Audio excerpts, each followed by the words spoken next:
Hello students of 7th class.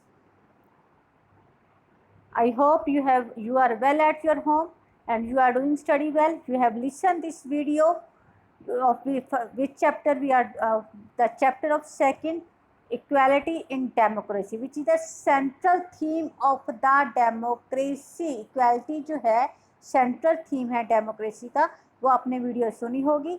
और अभी भी जो है आपने देखा कि किस तरह से डेली लाइफ में इनइक्वालिटी को प्रैक्टिस किया जाता है, किस तरह से डिस्क्रिमिनेशन किया जाता है।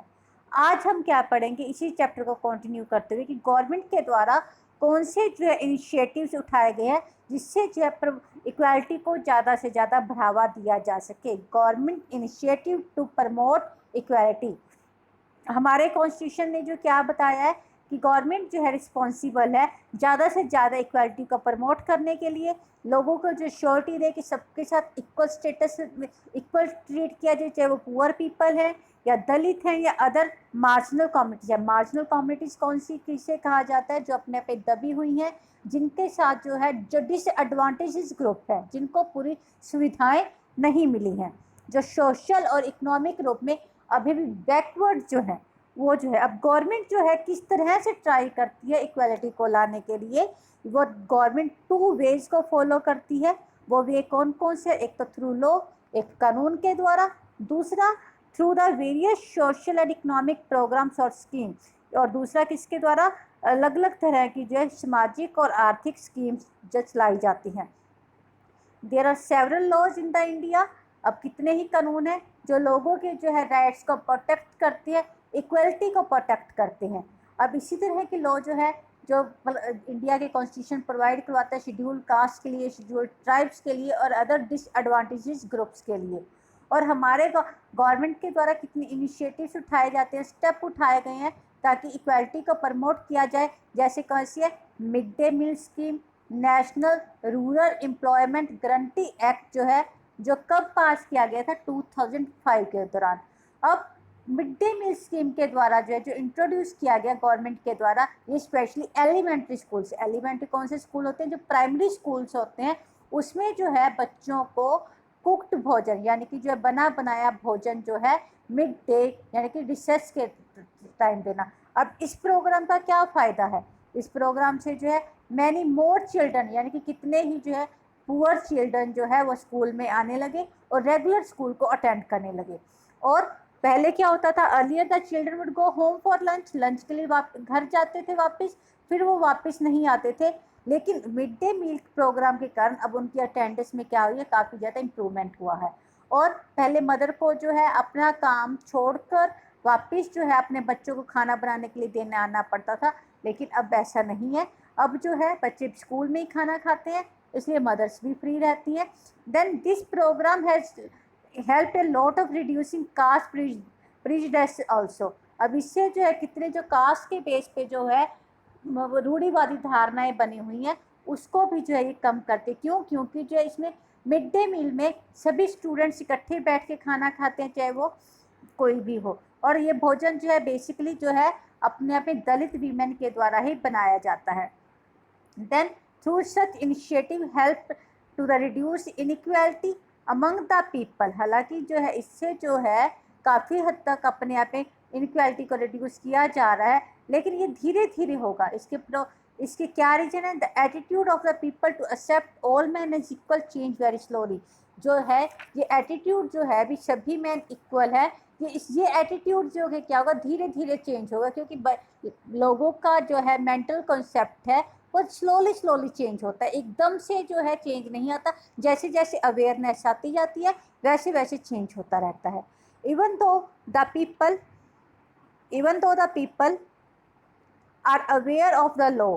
हालांकि लोगों को पता है कि लॉ क्या है, कानून क्या है, फिर भी जो है वो अनइक्वली ट्रीट करते हैं कास्ट के बेस पे, रिलीजन के बेस पे, इकोनॉमिक स्टेटस के बेस पे और जेंडर के बेस पे।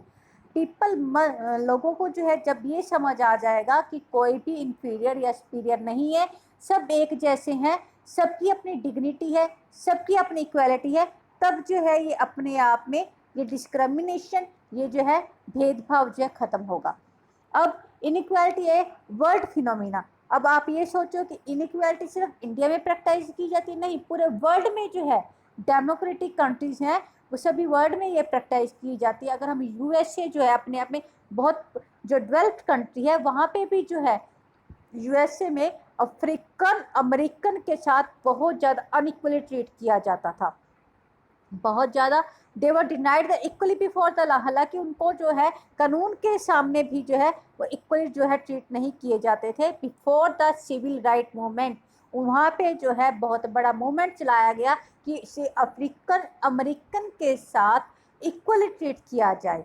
सिविल राइट्स मूवमेंट चलाया गया। सिविल राइट मूवमेंट जो कब स्टार्ट हुआ था यूएसए में, 1950 में हुआ था। वहाँ पे बहुत ज़्यादा जो डिस्क्रिमिनेशन किया जाता था, अभी भी जो है वहाँ पे डिस्क्रिमिनेशन होता है, लेकिन अब जो है कानूनी रूप से डिस्क्रिमिनेशन को ख़त्म कर दिया गया है। 1950s in which African Americans but people demand equal rights, जिसमें जो 1950s में जो है एक मूवमेंट चलाया गया जिसमें अफ्रीकन अमेरिकन ने जो है इक्वल जो है राइट्स की डिमांड की, और रेशियल डिस्क्रिमिनेशन जो नस्ल के आधार पे भेदभाव किया जाता है उसको जो है ख़त्म करने की डिमांड की। रोज़ा park was the most important leader of the movement. इस मूवमेंट की सबसे इम्पोर्टेंट लीडर कौन थी? रोज़ा पार्क्स। और वो कौन थी? ये she was the African American women, वो अफ्रीकन वीमेन मूवमेंट थी। Later the civil rights act of 1964 prohibited the discrimination on basis of race, religion और नेशनल ओरिजिन। जो सिविल राइट एक्ट के पास होने के बाद, ये कब हुआ था यूएसए में पास? 1964 में पास हुआ था। उसके बाद जो कानूनी रूप से ये रोक लगा दी गई कि देश के आधार पे, रिलीजन के आधार पे या नेशनल ओरिजिन के आधार पे किसी के साथ किसी प्रकार का डिस्क्रिमिनेशन नहीं किया जाएगा। In fact no country in the world, अभी भी जो है कोई भी कंट्री ऐसी वर्ल्ड में नहीं है जहाँ पे टोटली जो है क्या हो, कम्प्लीटली डेमोक्रेटिक वे में फॉलो किया जाता हो, जहाँ पे डिस्क्रिमिनेशन न हो। ये आज भी जो है इनइक्वालिटी जो है डेमोक्रेसी के लिए बहुत बड़ा चैलेंज है, बहुत बड़ी चुनौती है ये वाली। The fight for the recognition of a person as equal and their dignity should be continued. ये जो है fight for the recognisation of person, यानी कि जो हर पर्सन की अपनी जो है मान्यता, अपना स्टेटस है, इसके लिए जो है ये स्ट्रगल जो है लगातार चल रहा है, अभी भी चल रहा है। कितने कंट्रीज़ में इक्वल स्टेटस सबके साथ मिलना चाहिए। अब ये चैप्टर आपका कंप्लीट हो चुका है। देन आपको जो इस चैप्टर की रीडिंग लेनी है और डिफ़िकल्ट वर्ड्स फाइंड आउट करने हैं। Thank you and have a nice day.